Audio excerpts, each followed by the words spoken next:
This is Shine 309, presented by Fly Square Media. I'm your host, Dylan Elliott. Today's guest is an award-winning filmmaker. He's a husband and father of 4.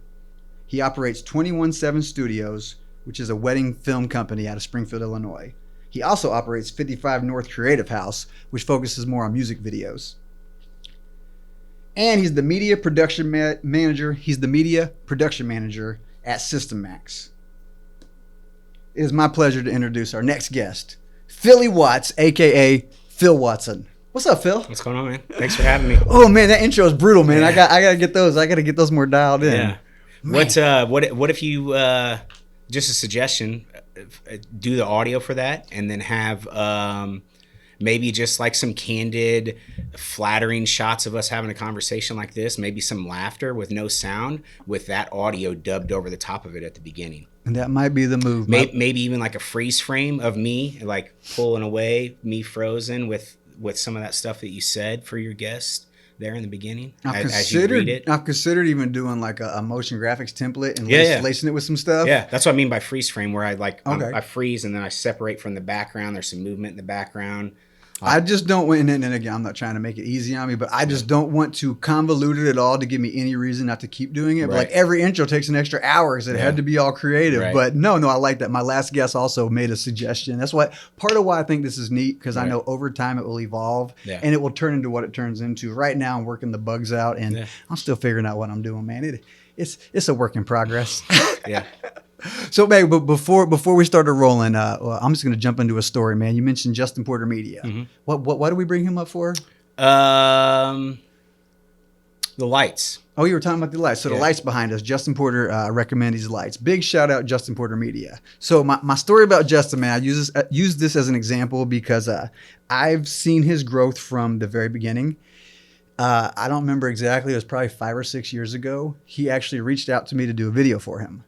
And he's a big gym head, and like he was in that space for a little bit. So I was early in business kind of, and he reached out and was like, "Hey, would you do a gym video for us, a gym promo?" So I was excited. I was like, "I got a lead, and like I'm gonna shoot this video." So I went and I did a bunch of homework. I was watching gym videos. I had drawn up a few different ideas. So I put anywhere from 3 to 10 hours of thought and effort into it. Excited about this opportunity.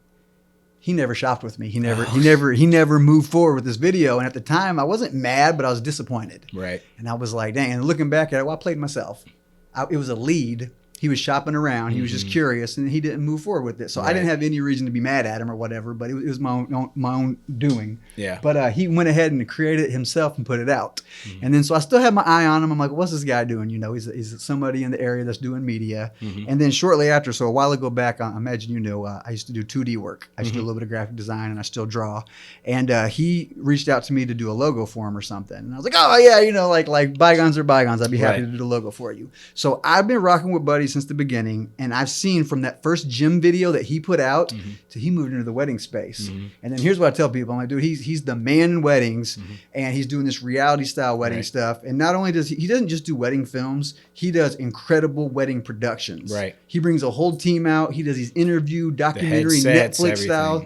And it's been the big thing I say is that he retired his wife. You know, his wife was in the Air Force. I didn't know that. No. His wife was in the Air Force, and then maybe I'm getting my details wrong. I'm pretty sure I got this. I think she was in the Air Force while he was building his video business, and his video business became so successful, she quit the Air Force to help him. And then you mentioned his TikTok, right? And his TikTok at one point, I think it has over 1 million followers, or if not 1 million, it's got big numbers, and like they dialed in the social media game, and they're good at social media marketing, and he's really open about sharing his personal life too, because I followed what he does and I kind of know him a little bit. He had a rough year. He lost some family members, and I didn't know that. He recently shared a video reflecting on it. So it's bits and pieces I've picked up, but then he basically was like, "Hey, look, you see me all over social smiling. It's all fun and games and Justin Porter Media, but you don't know that my business went up and I had editors on the team. I had a color correctionist. Well, last year I let both of them go. He opened the video with a client checking him, being mad, like, I understand you got personal problems, but that's not my problem. Where's my video?" And I was like, damn, like, he's spilling the tea and he's Right. letting us know that like this ain't all glitz and glamour. Right. It's hard doing what we do. Right. And he shared that real personal inside view. One, he shared the conversation from the client checking him, and then he's like, "Hey, look, I lost my brother. I lost this and that." He adopted his brother's kids, and I don't mean to spread buddy's business, but it's out there. Yeah. And Justin's had a time of it, but I like to share the positive side of it. That he's the man. He Right. does incredible productions. Yeah. He retired his wife from the Air Force to do his social media management. But I guess since he had that hard year, like she got on some other organization doing their social media management. So they've had a whole journey of it. But I got nothing but good things to say about Justin. And one more thing, and I'll shut up. We'll get into something else. So we're kind of podcasting here, and I don't even know if I'm going to frame it as a podcast. I might say it's a video interview series. There you go. I got different ways to frame it. But I built a podcast studio for a guy in town, and I was familiar with every aspect of it except for the audio and then the little soundboard thing. Right. I knew Justin knew about it. It's Yeah. the A10 Mini. Do you know the A10 Mini? Yeah. And I think I saw Is that for Black some Magic? It is. Yeah. And I think he shared a video. For some reason, I was like, he could be a resource for this. Mm-hmm. And he's super busy. I actually asked him if he'd put a conversation on wax, which he objected to. And I was like, Really? let's go do your thing. Yeah. And but he was generous enough with his time. I FaceTimed him and I'm flipping it around like, I don't know what to do. I'm spitting while I talk. I was like, I don't know what to do. And I'm showing him. He's like, oh, try this and that. He walked me through setting up this podcast studio for a dude and didn't ask for anything in return, and just cool. out of the generosity of his heart. Yeah. So Justin Porter helped me set up a podcast studio from Texas. You know, he moved to Texas. Yeah. So That's cool. that's my Justin Porter story. Yeah. Justin's the man, dude. I'm pretty sure that he's convinced some type of purchase equipment wise somewhere along the lines. I can't tell you specifically what piece of equipment that might be, but his branding is very on point. His anybody that has equipment in the filmmaking field, get it in his hands because it's going to sell like hotcakes. He's very good at explaining things. He's very convincing, and he's not afraid to take that stuff out, and play with it in the real world. It's not just him in a studio, trying to showcase his product. You see him out and about with his team, with his headsets on. He's and it's really, honestly, he's a perfect fit for the wedding industry because of his, he actually kind of reminds me of you a little bit with the energy and what you bring, on the day shoot when we've filmed together for weddings. He's very energetic. He's very outgoing. He's personable.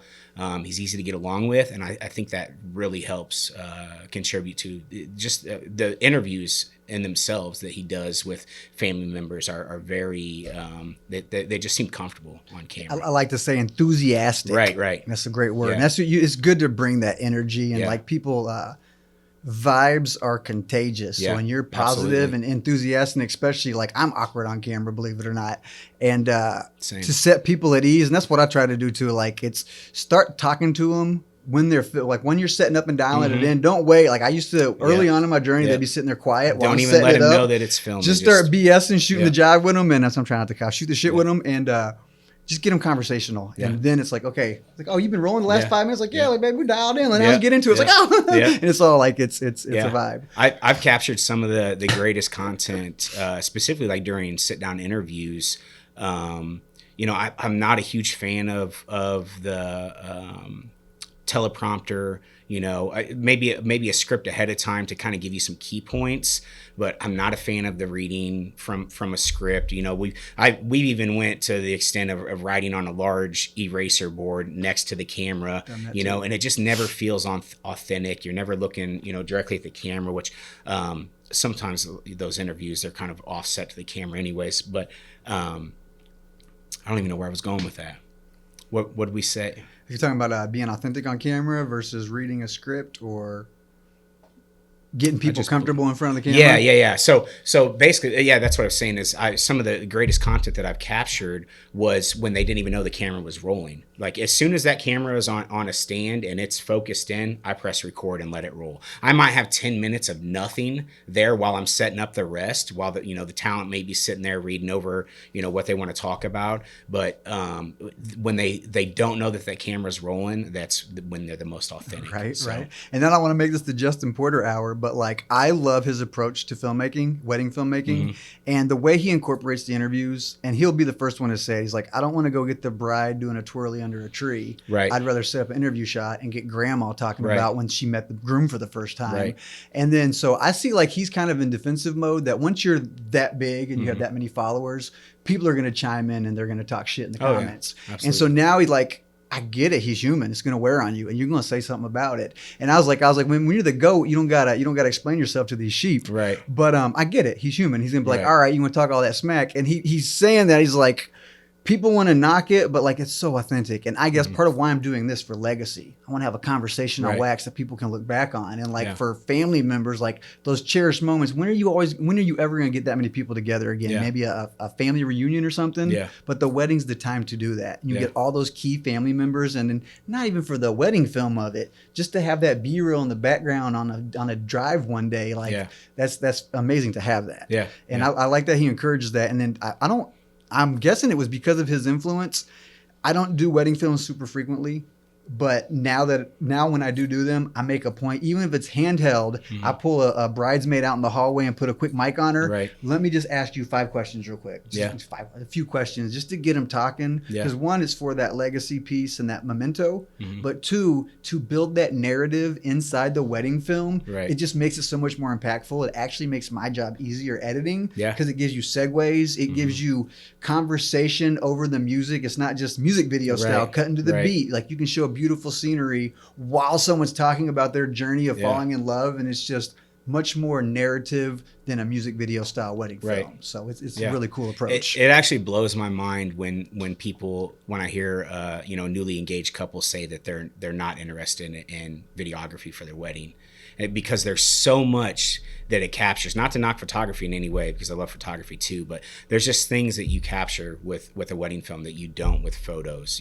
Laughs, cries, just the true raw emotion of that day. You'll never capture that with a still photo. And the fact that I feel like with the wedding film, the wedding videography specifically is kind of always on the bottom of that checklist when it comes to planning for weddings. It's kind of like, well, if we've got the budget for it. I've never understood that. To me, we should be right up there, right next to the photographer after you secure your venue, maybe the catering, photo, video, DJ. I don't know if there's a better order, but it definitely should not be at the bottom of the list where I feel it has been. It seems like videos like the if we can budget for it, or the redheaded stepchild of the wedding venue or wedding vendor package. And I don't disagree. Of course, I'm going to say that as a video guy, but really, you're right. I understand pictures are more traditional. You need those pictures. Everybody wants their wedding pictures. But video captures so much that you just cannot in photo in such a more, I don't know how to explain it, vivid way. Right. And it's not a posed photo. Bro, you're seeing how somebody walks, how they talk, how they move. And it really brings you back to the environment versus an image. Yeah. Yeah.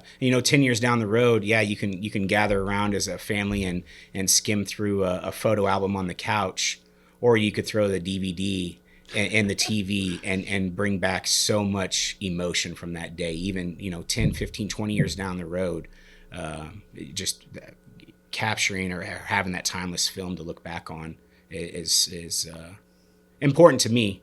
Maybe not to everyone, obviously, but I will most definitely have a videographer at my wedding for sure. I mean, you can check my availability, Phil. What's up? No. So speaking of wedding films, you mentioned something earlier about an opportunity you have this year. What you got going on this year with wedding films? Yeah, so I have officially booked my first destination wedding. No, that's so cool. Going to Jamaica. It was really excited to work with this couple. Obviously, destination wedding, I feel like, is always a goal when you get in the biz, whether that's photography or videography. So a lot of unknowns, a lot of Google searches, a lot of Chat GPT to help me out. Just, things that you might not think about. For instance, I was talking earlier about my battery pack. I can't take that battery pack with me on the plane because it's over the recommended, or it's over the is that size just limit. On your carry-on, or can you have it in your check bag? You can't have it at all. Okay. Yeah, it's over. It's not even in a check bag. So I feel like for the most part, I kind of I know how to travel light. I feel like majority of like the meat and the potatoes of my gear can fit into one bag. The good thing is there's no like reception or anything like that. It's outdoors on the beach, so I don't have to worry about taking lights.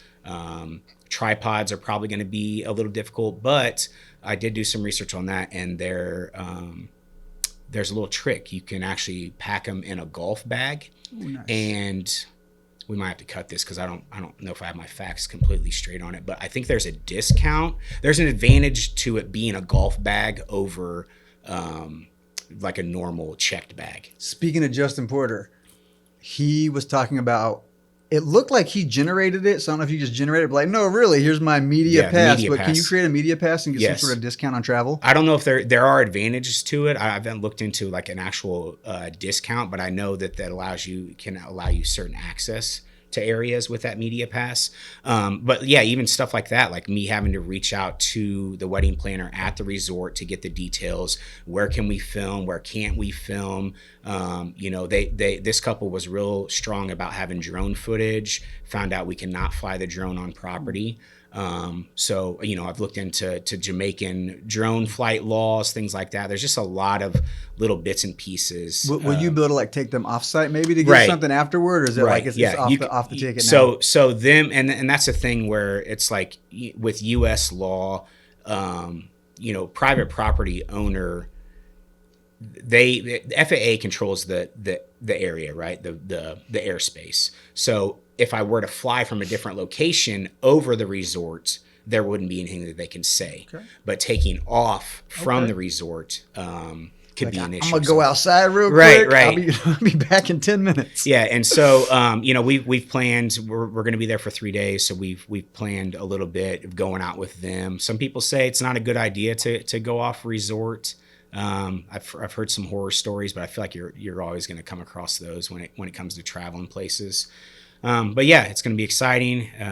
Get to go with the wife and spend some time in paradise, get a little work done, and add to the portfolio. So.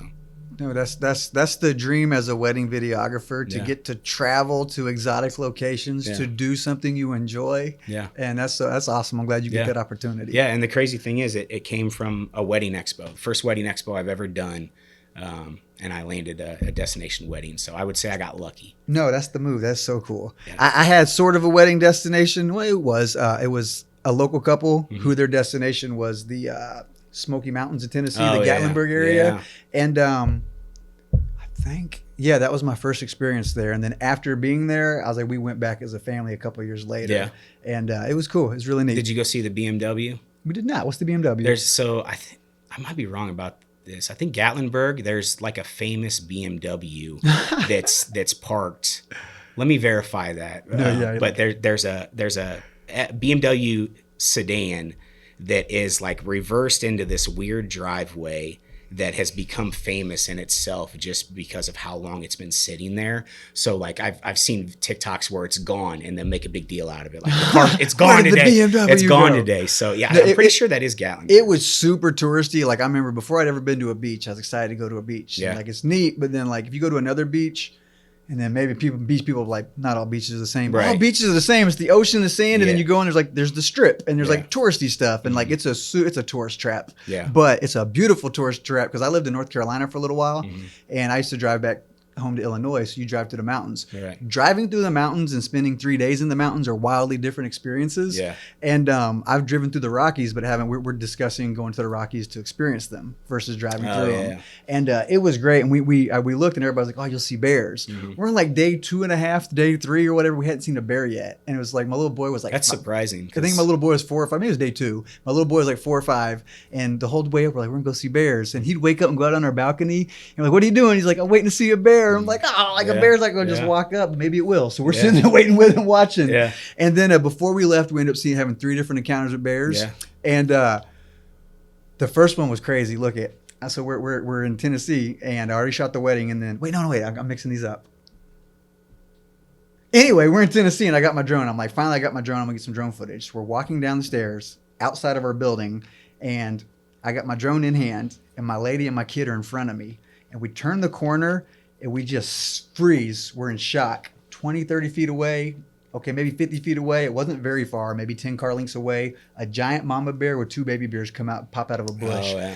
And like, it's incredible to see it. It was like exotic and beautiful and like a moment, but then it was terrifying. Like, what if they turn and rush us or something? Right. And we look up and there's people on a balcony watching it. And it's like, should we run? Should we flee? Or like, we're just sitting there in awe. And then as quick as they appeared, they just bent the corner and went right back into the bush the other way, and they disappeared. And we're looking at each other like, did that just happen? Yeah. So like, we had a close encounter with bears, and it was crazy. Yeah. It was really cool though. It's like, are they like a T-Rex? If I just stand still, will they not see me? Right. Yeah. No, it's best to just not interact with them. But I've seen some stuff. They can, I mean, if you leave a car unlocked, they'll get in your car overnight and just destroy it. They're just looking for food. I mean, that's what I've gathered. It's like that people are so close to them. They're almost so used to it. domesticated. They just look for food anywhere and everywhere. And they just help themselves to people's stuff. And it was crazy. I've seen plenty of videos where they're just casually strolling down the street in Gatlinburg. Yeah. I saw one in the same place, Gatlinburg, right? I saw it's just because we've been there and you see it. You're like, oh, I've been there. Let me see that. It was a video on Facebook, and a bear had gotten inside one of the stores, and all the people are freaking out, and they run out. And it wasn't a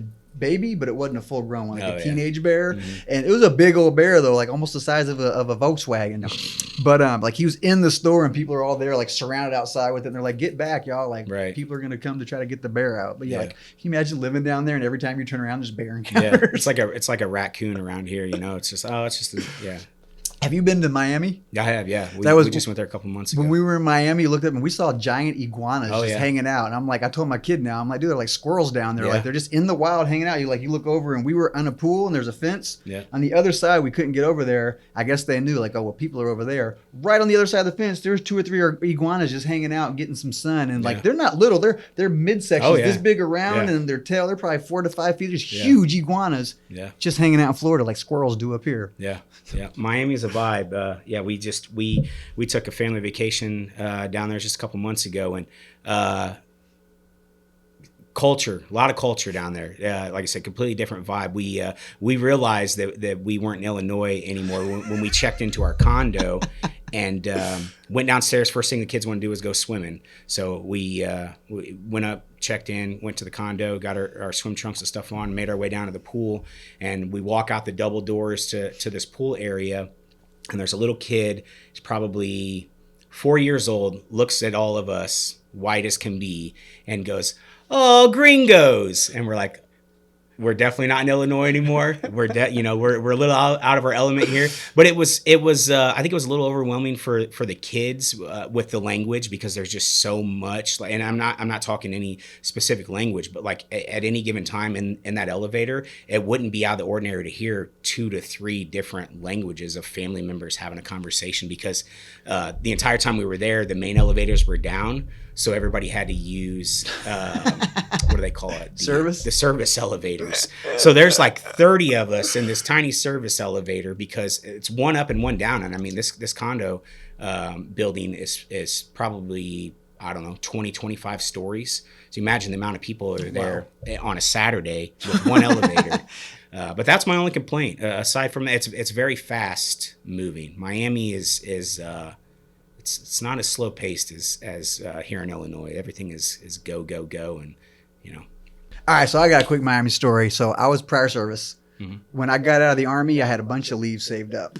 So it's basically, I took a big vacation at the end of my time in service. Mm-hmm. So then I was done. I had signed out. I was on terminal leave, as they call it. Mm-hmm. So I was still receiving paychecks for a few weeks while I was on vacation. And I planned it that way. I was like, I'm not going to take any of this vacation. I'm going to save it for when I get out. There you go. So I was in Europe. So I spent 2 weeks in Europe traveling and having a little bit of fun before I came back home. Right. And then my childhood best friend was he was the maintenance guy at a restaurant. You can look it up. It's called The Forge. I think The Forge may have closed. Okay. So it's one building, one half's The Forge, which is a fancy high-end dining restaurant. And right next door in the same building is a club.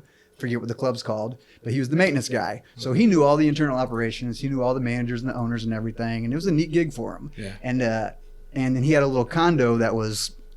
You could step out on the balcony and look, and there's a highway going over heading to South Beach. Mm-hmm. And whenever the mist was coming up, or the ocean was doing whatever oceans do, the highway would disappear in the horizon. Oh, yeah. And it wasn't a view of it. You had to lean out and look, but it was so cool to watch it. And this is my homie. This was his condo that he was staying in, and it was such a fun experience. But the coolest part about it was when I get there, he's like, I got these 2 jet skis. I'm like, bro, I've never jet skied before. Yeah. So we're gonna get to go jet skiing. I actually shared this story on my TikTok a long time ago. My TikTok's weak. Don't check it out. But so I was gonna stay with him for, I want to say a week, maybe 10 days or something. And on day like 3 or 4, like he's got to work while I'm there, just because I'm on vacation doesn't mean he is. And back then I was drinking. I don't drink anymore. I think you mentioned that too. But so like I'm just hanging out in this house playing video games, drinking while he's coming and going from work. And then I'm like, we ever gonna get these damn jet skis going? He finally gets the jet skis going. This is me not knowing anything about that. You have to register them. And it's one of these things where, like, so say you're on the ocean and it sinks. Like, that's like having a car. You can't just leave a car on the street. They want to know who that boat is, and it has to be registered so they can trace it and track it back to you. And it's a vessel. It's a craft or whatever. So anyway, we get them jet skis going, and he had to repair them. And it wasn't like hop on the jet skis and let's go. He had to repair them, and then he had to register them, and he had got them because he knew he was going to have company, and he wanted to go do something epic with his boy. So big shout out my guy Justin. He got them jet skis up and going. I had never jet skied. He's jet skied before. He's experienced. But we're on the ocean jet skiing, and there's waves probably 6-8 feet high. I don't know. Like when they're going, you look and he'll disappear, and then I'll pop back up, and I'm like, oh, there he is. He's out there getting it. Wah, wah, wah, hitting these waves, jumping, and like I'm over here grannying and I'm having a blast, but I'm not doing the stuff he's doing on this damn jet ski, right? Well, these were used jet skis. It had been repaired, and it had been patched on the bottom. I guess while he's over there getting it, wah, wah. And here's another important detail of the story. We were far off the coast. It was so amazing. I'm on the jet ski riding, and you see Miami going across the background, and it was epic, bro. It was so cool. But then he's jumping, hitting these freaking waves. Bang! He knocks something off the bottom. His starts to sink. And I'm like, oh my gosh, I'm starting to panic. And he's like, bro, and he's like, I gotta tie it off. So he's jumping in the ocean. I'm getting scared. I'm like, bro, we're looking, and Miami's just getting further and further away. I'm like, bro, we gotta be at least a mile off the coast, and like it's terrifying. Yeah. And then I'm almost in panic mode. He's almost in panic mode. He looks at me. He's like, I gotta tie this off. He's like, I can't let it sink. And then I don't know if at the time I'm like, oh yes, it's registered. You're gonna get in trouble. I just know my buddy who's more experienced than me. He's like, we can't let it sink. So he ties it off to mine. He's like, all right, let's go. He tries to jump on the back with me. We keep flipping it over. Oh. So while it's tied off and we're needing to make our escape, we're flipping it over. And I'm like, oh my gosh, it's terrible. He's like, let me on, because he's bigger than I am. Right. I'm a little dude. So when I'm on it, he's trying to get on it. We're flipping it. He's like, let me get on, then you get on the back. Okay, that makes more sense. Right. But when you're in panic mode and you got a sinking jet ski, you're not thinking clear. Right. So he gets on it.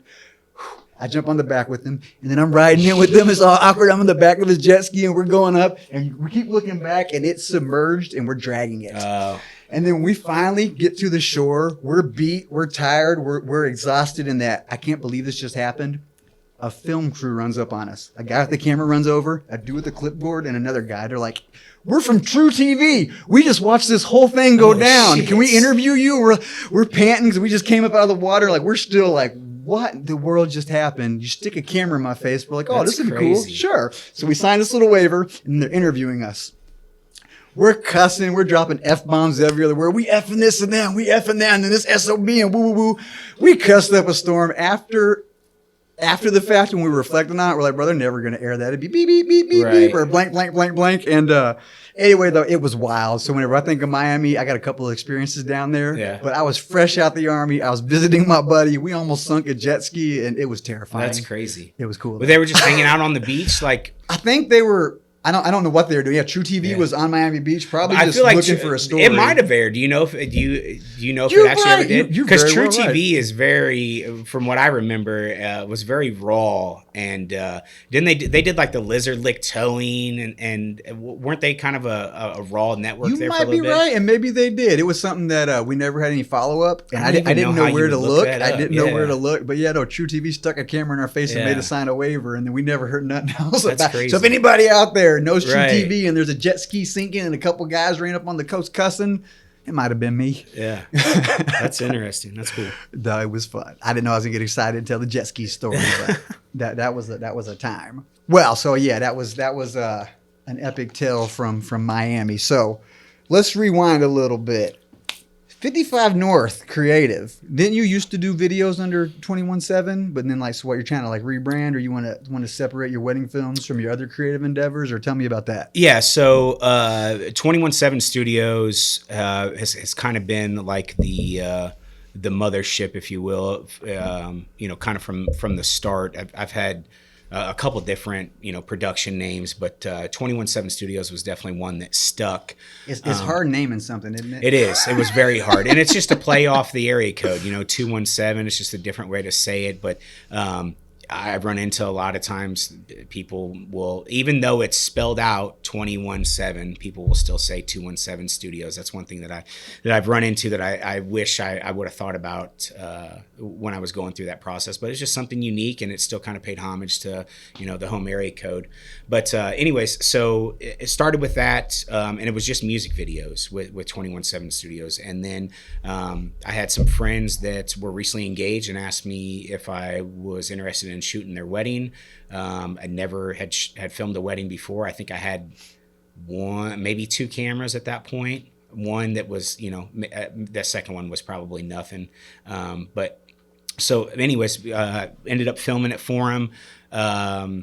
They loved it. It's a timepiece that they're going to have. I hate it. Now that I look back on it, I don't hate, I shouldn't say I hate it, but I'm not a huge fan of it.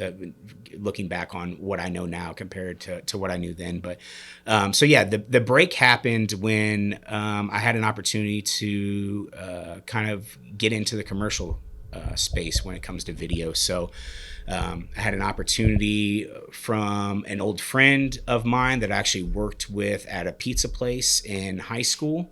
He was my manager. Shout out to Josh Fry. He had recently got on with O'Shea Builders in Springfield, and they were looking for a new video guy. And he honestly threw me a bone. I look back on it now, and I try to give him thanks as much as I can, but that opportunity really changed my life and the trajectory of where I was headed with that.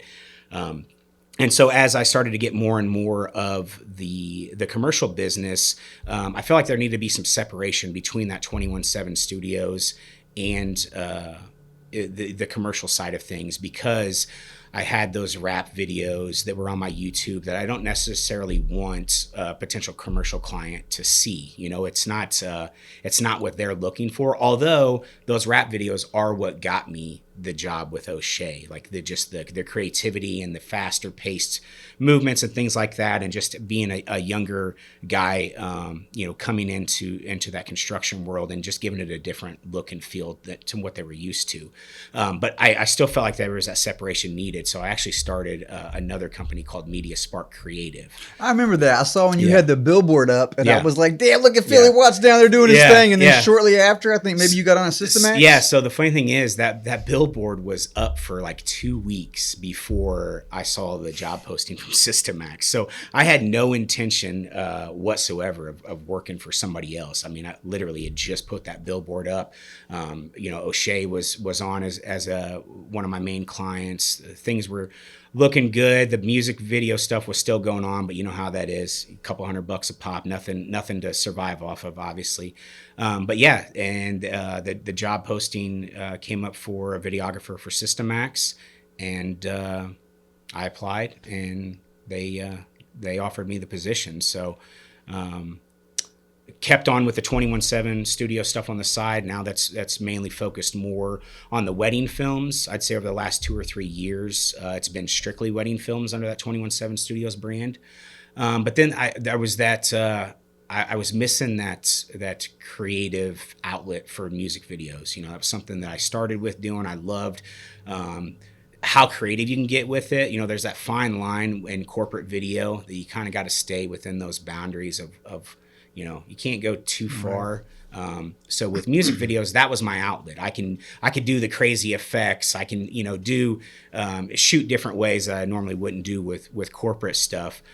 So getting back into doing the music videos is where 55 North Creative House came from. So, kind of a similar transition, but the opposite. I created another company to go do music videos under that brand. So just a separation of the brands. That way there's no confusion. If I want to show a bride some of my work, she's not going to 217 Studios YouTube page and there's a new music video on there. Do those have legal entities? Did you LLC them or sole proprietor? Yeah. So to put you on blast. No. 217 is LLC. 55 North is sole proprietor. So yeah. So then you had a relationship with O'Shea before starting Systemax, Right. and then did you bring them into the Systemax Correct. ecosystem Yeah. then? Yeah. Because that's been on my radar too. I see the work that you're putting out with them, and I'm like, I want to rock with O'Shea. Yeah, yeah. No, they came with me to Systemax. Like I said before, I'd freelanced with them. I think I'm going on probably close to 6 years now that I've done video work for them, and I've been with Systemax for a little over 4 years. So, I just went to them and said, "Hey, I've got this opportunity." The funny thing is, the marketing manager at the time, Bridget, had actually had a discussion with me about either doing more work or charging more, so I was able to stay freelance and not go with another company, because there was always that fear of losing the focus on a specific client from a freelance standpoint, to where I might have, at that time, I might have only had maybe 2 or 3 commercial clients, to where now at Systemax, at any given time, I have 10 retainer clients. That's not counting additional projects that might come in from clients that don't necessarily have a retainer with us, but want to do just video work. And then for Systemax, are you? I see you got your new title, right? Your media Right. production Yeah, manager. yeah. Are you pretty much? I mean, I don't want to say only, but are you the video guy? You do production and Right. editing, and then is it my impression correct that you're not necessarily like doing all the scheduling and the admin and the billing and like all that business side of the house? Right. You really just get to get your hands dirty with the camera. Right. That's kind of where the relationship works great for me with Systemax, is I have the ability to still work with these clients, but I don't have to worry about all that admin stuff when it comes to owning your own business. And that was one of the things that convinced me to make the move. Is running a business is hard. You're having a small business is extremely difficult. Sometimes you're up, sometimes you're down. But with Systemax, all I have to do is worry about, being creative and giving the client, going above and beyond, and delivering a product to the client that's going to impress them and win them over to continue to do business with that client. So I've got strategic marketing directors that work with me, as far as scheduling and interaction with clients. I'm very client facing as far as communication goes. A lot of times you'll see where that's not the case. You'll have maybe a video guy that doesn't interact with clients at all, except for on the day. So that's why I try to be personable, and be very client facing with discussions, pre-production, post-production. But it's nice to have that second set of eyes. I can deliver things internally to the team. Everything looked good. Are there any spelling errors? I feel like I'm pretty good about spelling and grammar, but a lot of times when you get into that edit, you can miss little things like that. For sure. So, speaking of pre-production, what is that process like when you're working with the Systemax clients? And is it different client to client, or is it like y'all kind of have a standard protocol? Like, it's like you sit down, you have your initial meeting, and then it's like we discuss it. Do you do like storyboard and scripting, or is it production to production is different? Yeah. So the pre-production, I'd say the planning process for the most part is very similar for all clients. Obviously, the storyboarding process can vary depending on what that is. But, say it's a brand new client that's interested in doing a 6-month or a year retainer with us. We will have that introduction meeting where basically we sit down, we figure out what they're looking for, what their goals are, if they have any specific ROI in mind, anything, basically what they want in return from these videos. What's the end game for you? That way we're both on the same page. We know exactly what this client's looking for, whether that's, some clients, they're only interested in maybe some testimonials or some sit down interviews. Whereas my construction clients, I'm out there in muddy boots, like in the field. O'Shea has taken me some places that I've never been before. I've been in some pretty cool spots, different job sites.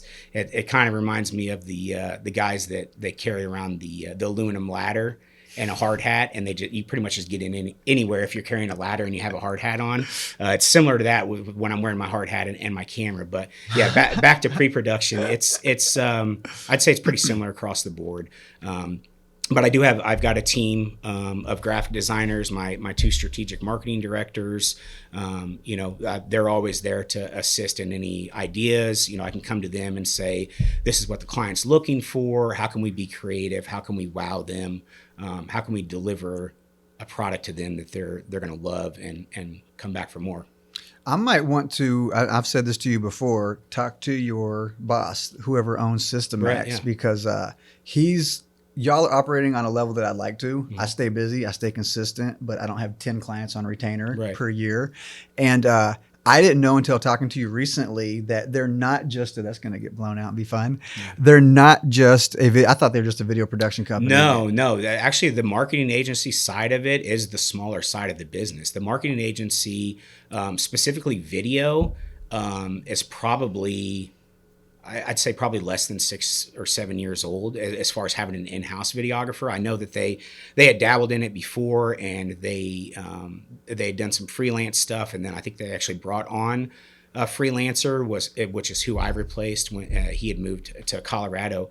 But their bigger side of the business is actually the print and promo. So they do brand asset management. So any promotional materials you can think of. We're real heavy in the financial industry, so we do a lot of business with banks, which in return is good because we already have that when it comes to presenting video or any creative services. Really, we've already have that established relationship with them. We've been supplying this bank with ATM receipts and bank envelopes and things like that for years, and now it's low-hanging fruit, if you would. They're already a client, they're already in the system, they already have that established relationship, so it's nice to be able to reach out to them. Was that where the pivot was then? Like they're doing the print stuff? Exactly. And I get it. Like once you're up in your business, mm-hmm. as an entrepreneur, as a business person, you're like, well, what other value can I provide? Right. And where else can we right. build some relationships? So was that what he was doing? They're doing the mailing thing and the printing thing. Right. And then they're freelancing. They're like, well, why freelance? We can have it in-house. We can also offer production services. Exactly. Enter Philly Watts. Yeah. Yeah. So it basically the idea was to have a one-stop shop for all your marketing needs. So, asset management is becoming more and more popular. They actually call it BAM, brand asset management. So they provide you with a website that you can utilize to host either physical assets, being print or promo products, or digital assets, say business cards or branded letterheads, things like that. Whereas, if you hire a new employee, you can give them access to this web page, and you can actually go in there and fill your information. It will design it on the business card for you on the screen, and you can send it to print directly from there. Nice. So you cut out a big piece of the puzzle, having to have an employee on your team that handles that stuff, usually in the onboarding or somewhere in HR that handles the new business cards and letterhead with your contact information or whatever that might be. Even sales booklets, you could get on there, digitally download the sales booklet with your information tied to it specifically as a salesperson, or you can send it to print as a PDF. So all of that is handled within this brand asset management. And the other cool thing is they offer free warehouse storage for any of their clients. So even if we bring a client on and let's say they've got some leftover promo from previous a previous supplier, anything like that they have in stock that would need to go out, let's say a setup for a booth for a trade show that frequently goes out to those trade shows, they can send Systemax that product and we will house it in our warehouse for free, and you can allocate that to locations or people at any given time through these websites, and we will ship it directly to them. So we bring on a lot of materials, which the photography on the back side of that is a small piece of what I do at Systemax. A lot of times when we have new clients that onboard, we will get a shipment of those products in, and we have to photograph those products in order to place them on the website for them. So small portion of what I do outside of just the video work for Systemax are the hub photos. Wow.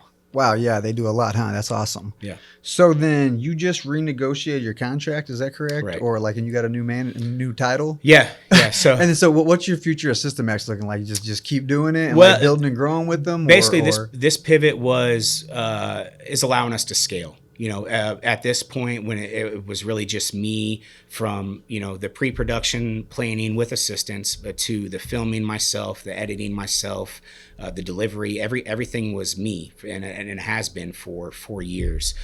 So we're at the point now to where, we're bringing on new clients with the additional 9 or 10 retainers I might have. Where does the client acquisition come from? Who's doing that? Do you have headhunters? Is anybody in the company that wants to point them back to it, or how do y'all get new leads? To be honest, my 3 newest clients have came to me directly because of my video work. Nice. So Lincoln Land Community College, shout out to Hannah. She came to me directly for my video work, and I fed it through SystemX as far as the lead goes.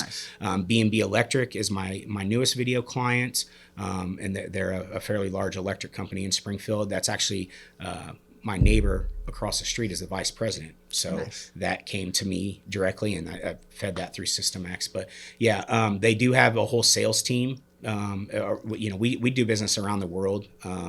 We've got, I couldn't even tell you the exact amount of clients we have, but all across the country. I mean, I do video work for First Bank of Wyoming.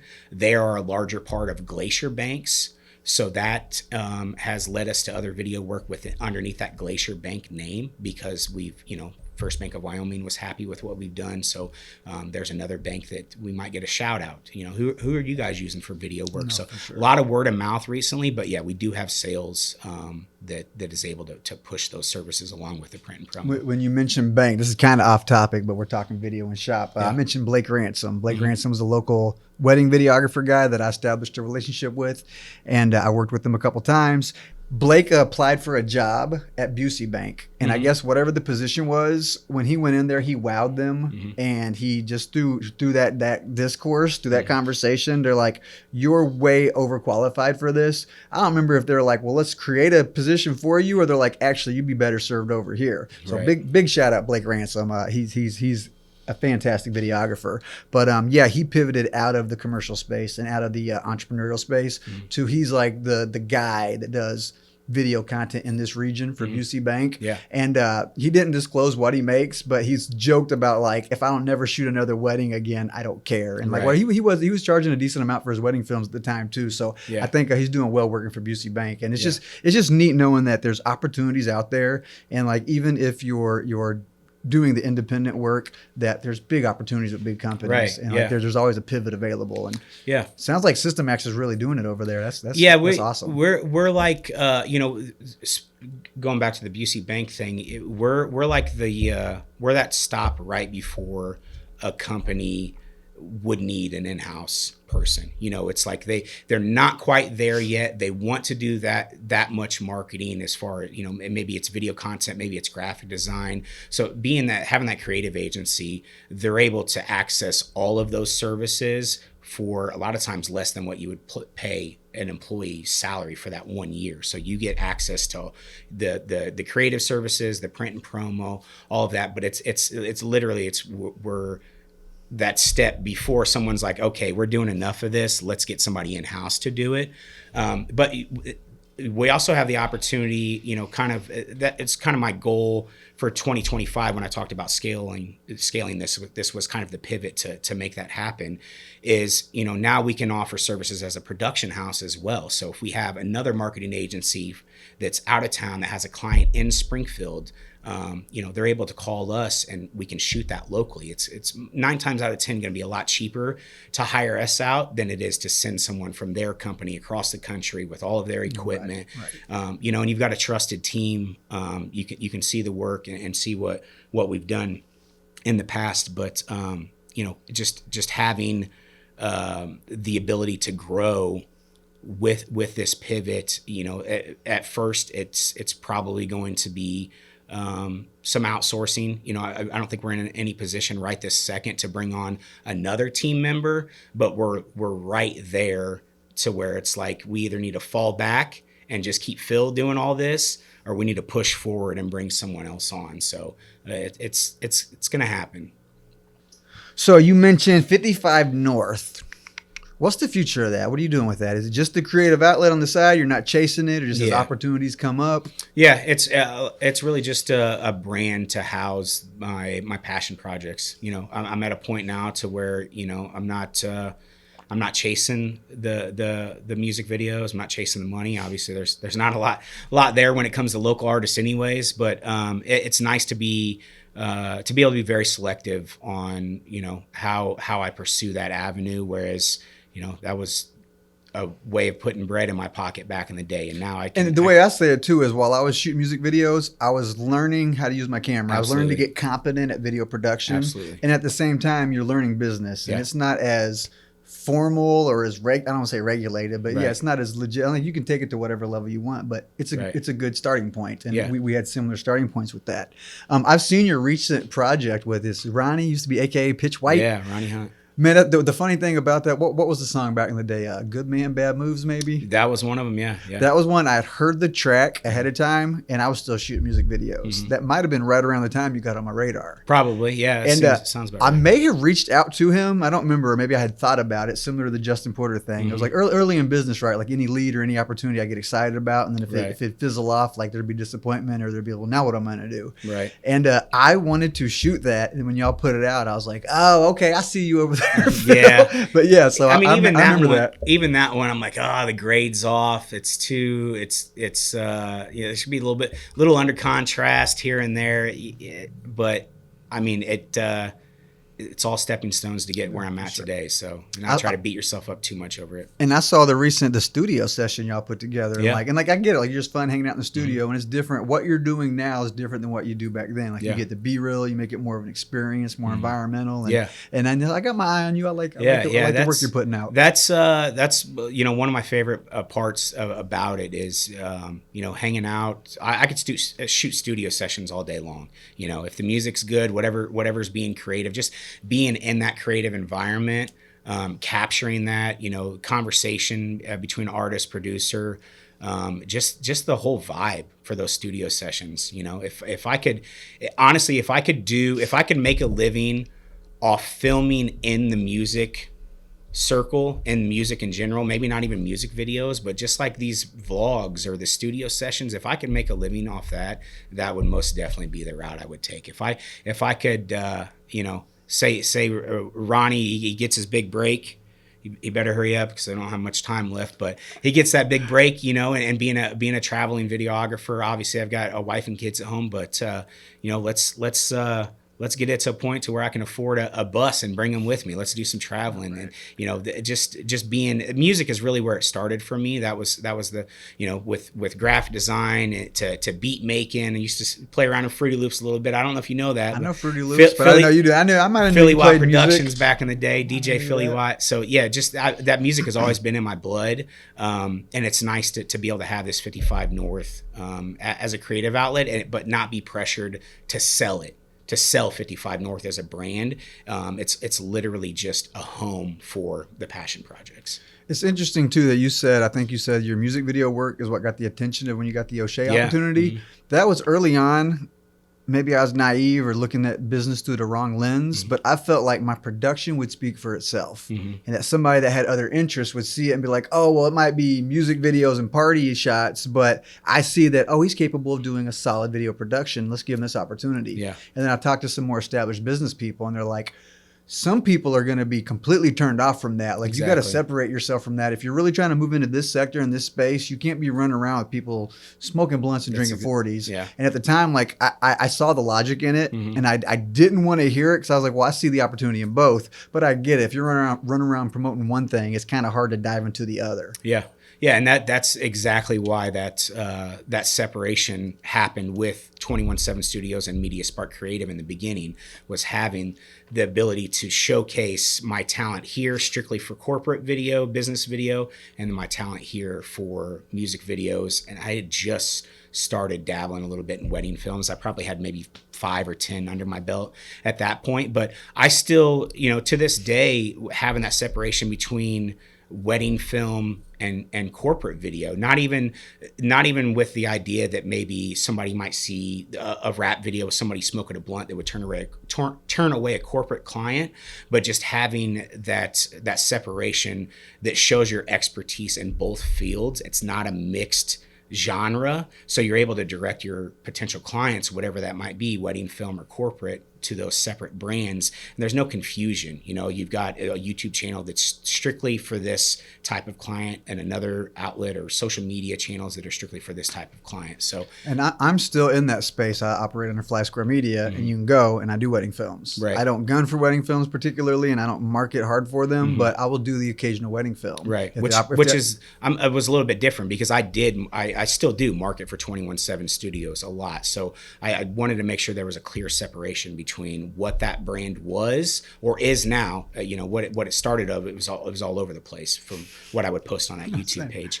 But yeah, I still feel like it's necessary to have that separation. No, I think that's great. And I get it from a consumer standpoint, right? If you're a bride and you're going to put big dollars up for whatever vendor it is, if you go to their website and you're like, they're clearly a wedding videographer, and it looks very bride oriented. It's got white in it, white flowers, and it's pretty, and it looks like a wedding videographer site. Right. Versus if you go to, it's a video production site and they do weddings, it's a different vibe. It's a different psychological attachment to what you want to invest your money in, and that's the space I'm in right now. But part of it is I'm like, I don't care, I'm not a wedding video guy, but I should care. And I also see too in business a lot of like I'm trying to get better at business, and I see like folks are saying like you need to niche down. Like the general practitioner, there's a reason he doesn't make as much as the specialist. When you're a specialist and you specialize in something, you can find your target avatar. You can get really good and dial in systems that become very efficient at one thing. Right. At the same time though, I don't want to pigeonhole myself and only do one thing. I want to have other opportunities, and you don't want to burn yourself out. But at the same time, I do appreciate the opportunity to become more efficient at something and to chase one particular target audience or one target industry. And that's something I'm looking to do this year. I have a little strategy in mind, and I got an industry I'm getting ready to attack. And part of it's when you're spread out. I explained this when I was talking to someone else recently. Like when you're dealing with the restaurant guy, then you got to change gears. And now you're dealing with the white collar guy. Then you got to change gears. And now you're dealing with the blue collar guy. It's like you can do that, but wouldn't you be more efficient if you only dealt with one kind of person? You knew exactly who their target audience was and their target market was, and now you're like, I can really execute well for you. But then again, though, you're like, well, Systemax, we do it all, baby. You can do it all. Or like, and I guess it comes with experience too. But I feel like specifically with Systemax, that niche. I mean, they definitely on the I would say the print and promo, the brand asset management side of things, they have found that it's financial institutions and banks, because that's what they know. The Brett, the CEO, his father actually started out with ATM receipts. So the story has it. You might have to cut this if it's not full. The story has it. That they were having issues with ATM receipts jamming. It was always jamming. They were sending the tech out to repair these ATM machines. We're leaving this in here. This is the lore. This is the legend of Systemax. Continue. And so he basically figured out, the printing issue, and that transformed into offering these supplies to banks. So believe it or not, if you look at the back of your ATM receipt, there's probably a good chance you're going to see a Systemax logo on the back of that. I don't know if you've ever taken the time to flip that ATM receipt over. Start looking. But yeah, do they work with PNC? Maybe. I'm not sure. I'd have to look. But they, with them, I would say they've for that side of the business, they found that niche, which is the financial institutions, whereas as the creative agency side of the business, it is kind of all over the place. I've got construction clients. I've had accountant clients. I've got manufacturer clients, just typical office settings. I have one of my favorite clients that I was working with recently are interior designers. They offer high-end office furniture. So it's kind of all over the place. What's the name of them? Resource One. Okay, I don't know that one. There's one up here. I met a guy through the Chamber of Commerce, and that's what they do. I was like, is that him? And it was like, I was like, I got an idea. They're all over Amazon. He boasted about his Amazon sales. I was like, I could do cool Amazon videos for each one of their products. I went and looked. they have an in-house video team with multiple people. Yeah. And I was like, oh, they're already doing it out here. They're not going to outsource to me, but I know there's a market for that. Yeah. And so it's like we haven't really dialed in on a niche for the video stuff. But it's working for me. Maybe you don't need to. Yeah, spread out. And that's why he's already established in one sector. And so you're going to get those naturally. And then if you're not fighting tooth and nail for clients and whoever can come in, like, I get that. That makes sense. Yeah. And it also gives you the ability to you mix things up. You're not getting burnt out. No, for sure. The creative block from doing the same type of content. One day I'm muddy boots in a field in the middle of nowhere on a construction site that's going to be $1 million building in a year and a half. Right now. That the Shields project? Well, that one specifically. For example? Yeah, that one specifically. I mean, I've got 3 clients that are working on that job. That's so awesome. 2025, awesome. I'm probably going to be out at Shields a lot. I've got O'Shea really cool. Builders is doing the general contracting on it. I've got Henson Robinson and Petersburg Plumbing and Excavating. They're technically 2 clients, 3 clients if you count Reliable, who's out of Champaign, but they're all under the Henson Robinson brand. They're doing some of the HVAC out there. They're doing some of the drainage under the Petersburg Plumbing and Excavating.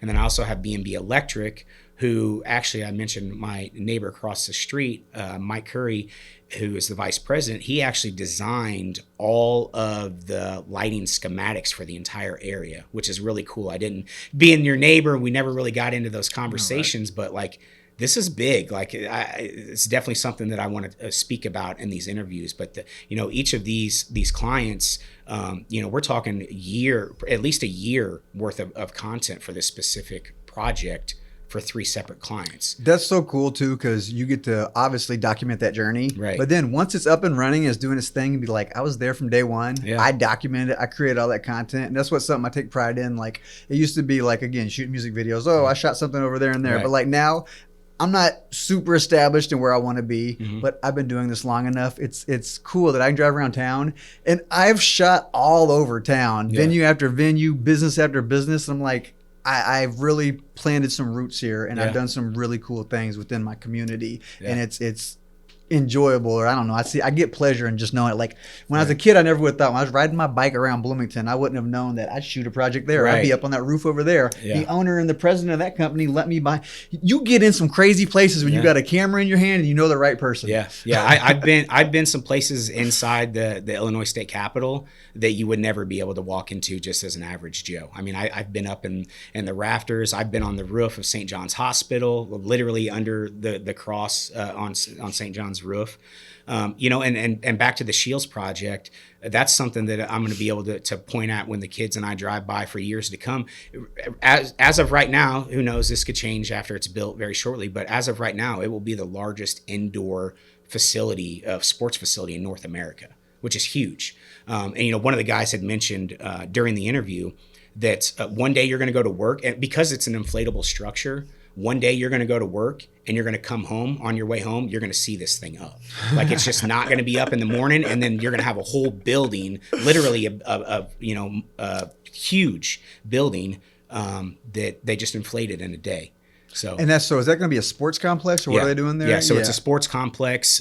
They have multiple outdoor baseball fields, which one of the things that we talked about with Petersburg Plumbing and Excavating is the drainage systems. I saw that video. Yeah, so they're able to basically, within a short period of time after a rainfall, they're able to still play baseball because of how they set the drainage up. But with those outdoor baseball fields, they've got, of course, the indoor complex, but there's other things in the works that I've heard, maybe a water feature out there, some other shopping.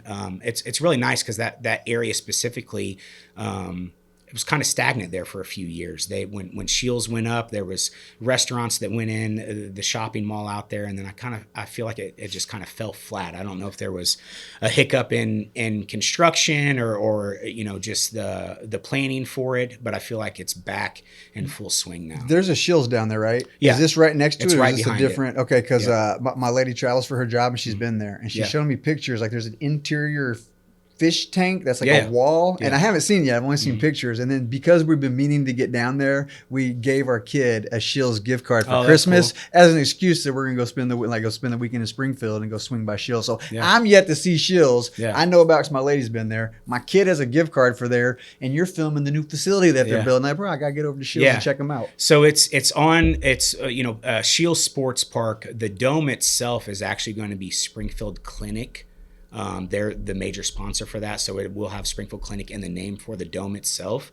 But yeah, I don't know if you saw in the video, but you could take the entire Shields building and place it inside this dome structure. Did you do the animation? Yeah. Didn't that, nothing? Yeah. I mean, you either showed me that or I saw it after the I think I fact texted online. it to you. Yeah, I was dabbling with some Yeah, that's keyframes and some generative fill to play around That's with. what's fun. Is like one AI is bringing things to a new level, but even like I've been doing this for a long time. I know what rotoscoping is. I don't typically go in and animate anything in rotoscope, but I was at a shop recently and they had their logo and like a person walked through it and they obviously rotoscoped the person walking through the logo. And I saw the very same thing on the new Gladiator movie came out, Gladiator 2. The name Gladiator's on the screen and the guy walks in front of it. And I want to say he goes through it, but while he's walking through it, I'm like, oh, they clearly rotoscoped that. So I had that in the back of my mind. I was like, well, I want to try it. Yeah. I had a free afternoon and this is off brand, I guess. But I threw the Fly Square logo up and I had a guy at the surfboard over a wave and the surfboard comes through it. I think I might have saw that. Yeah, I was really happy with how it turned out. Yeah. It was challenging because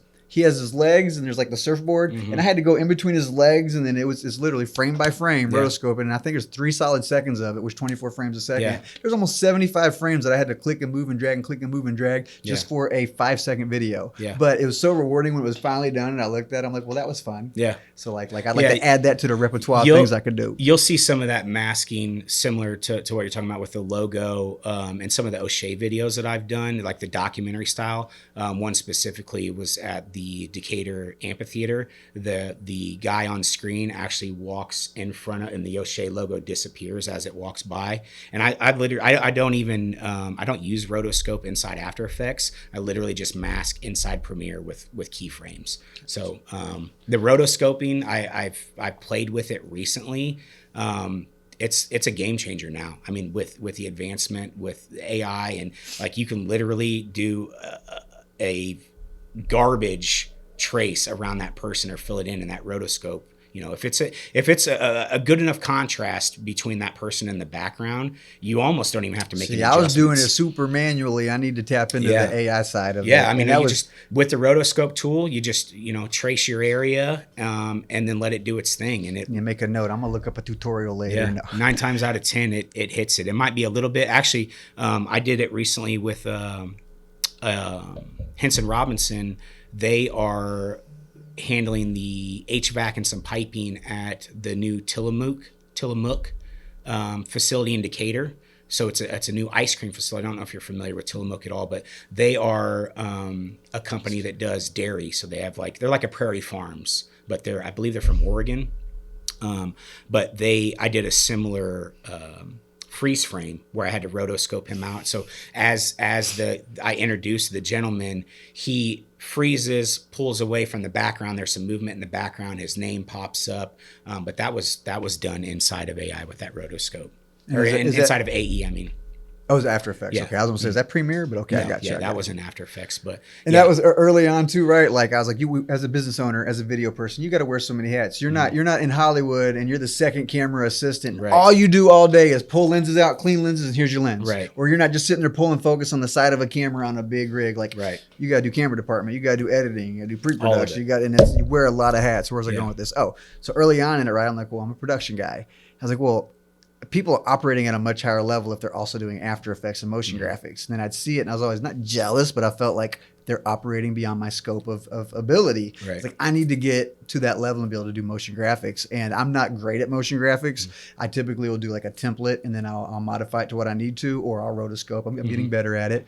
But motion graphics are a game changer. Like they look shiny and they're sexy and they're fun, and not every project calls for it though. You don't need to just dabble everything with freaking motion graphics. But I do remember back when I wasn't using motion graphics and I look at those people like, oh well, them the serious media makers. Yeah. And now I do dabble in some motion graphics, and it adds a lot to a production. Yeah, I would say probably every production that I've put out in the last year has some type of motion graphics involved, whether that's a location stamp, watermarked in the corner in the beginning, or maybe an intro or outro graphic, which even those honestly have kind of faded away. It was, a year ago, 2 years ago, you had your intro graphic, got into the content, and your outro graphic. And now people's attention span is so far gone that you want to get right into the content. A lot of times, I got away from doing, solid background logo intro and just literally a flash of the logo, maybe over an opening drone shot, just quick enough to say, hey, this is who we are, and that's it. Whereas 2 years ago, you had 10 or 15 seconds of a flying in logo over a white background and then a swoosh or something over the top of it, where people, they want to get straight. What do you have to say? Like, what's this about? Let's get straight to it. So I'm still a fan of those. And especially even for the outro, pop your logo up and don't just fade a graphic in and fade it out. Like, do something with a little something and then pop the website up and throw a little sound effect in there. But again, not every project calls for that too. So it's fun seeing the evolution of it. Right. Well, I think that is a good place to wrap this up. Yeah. I mean, dude, I knew we'd sit and talk. I thought maybe we could dive into tech. We start talking about gear. I was going to ask you when you started, real quick before you go. When you started, what kind of camera were you on? I started with an old Sony Handycam that I borrowed from an employer. That's what I shot my first music video on. And I think at some point I had got to a Canon Rebel series there for a little bit. Which Rebel did you have? It was one of the early ones, maybe a T1, I'm not sure which one it was. Completely different from what that Handycam could do, because that Handycam was definitely on a prosumer level. But the Canon was much more convenient, a little less set up. And you're completely self-taught, right? Right. So YouTube University. Without getting too long-winded on this, that's similar. I had a little camcorder thing that I had in the Army or whatever, and my very first music video, we ran around and shot that on little digital video cassette tapes. Yep. And then when I decided to go to film school, they're like, well, you need a DSLR, you need something, and they recommended the Camera Rebel series because it's a entry-level camera that does HD video, and you can learn on it. Yeah. And when I was there, that's when I was looking, I was like, I might get the Canon 5D Mach 2, I don't remember what it was, but it was like, that's what wedding film people were using. Popular. But it also had the film technology, or that's what photographers were using, but you could also do video. But it was out of the price range at the time. And like, they suggested the Canon Rebel for school for like $400 or $500. You're up and running with the camera. And that was what I started on. And I literally for years, once I had that camera and I could create, it was on. I was charging people money with my Canon T3i, and looking back on it, like that was a disservice to them, because that's an entry level camera. But I was learning. Hey, they were happy with the product you provided. So, would you do full sail, or where did you do? Film no. So that was, I came over from the Army. I was like, I'm going to go to school and figure out what creative path I want to take. And I don't want to get too long winded on this, but I went to Heartland Community College here in Bloomington. I went to one semester at School of the Art Institute in Chicago. And then I toured there. And then, dude, it's an incredible experience. That's another whole story for another time. And then I took one film class there, and I was like, I don't want to go in debt for private art school. Who's got a film program? Yeah. So I had 3 semesters left, and Southern Illinois University has a great film program. And I finished out my degree in Southern. Nice. So I got, my degrees actually is CP, cinematography and photography. Nice. So I jokingly say I was classically trained. I don't know why I do that little nose rub thing. But yeah, like I have a formal film education. Nice. Really though, that just shows you how to schedule stuff and get people together. Right. I've learned as much or more in the field, hands-on, and or YouTube. Yeah. And I got another whole train of thought with that. But that'll be for another time. Phil, I'm going to get you up out of here. Thanks for having me. I appreciate you. Thank you so much. Yeah. Jumped out in this fresh gear. Next year is my best year. This year is my flex on. Like a shoe deal with a check on. Might be like a Nike with a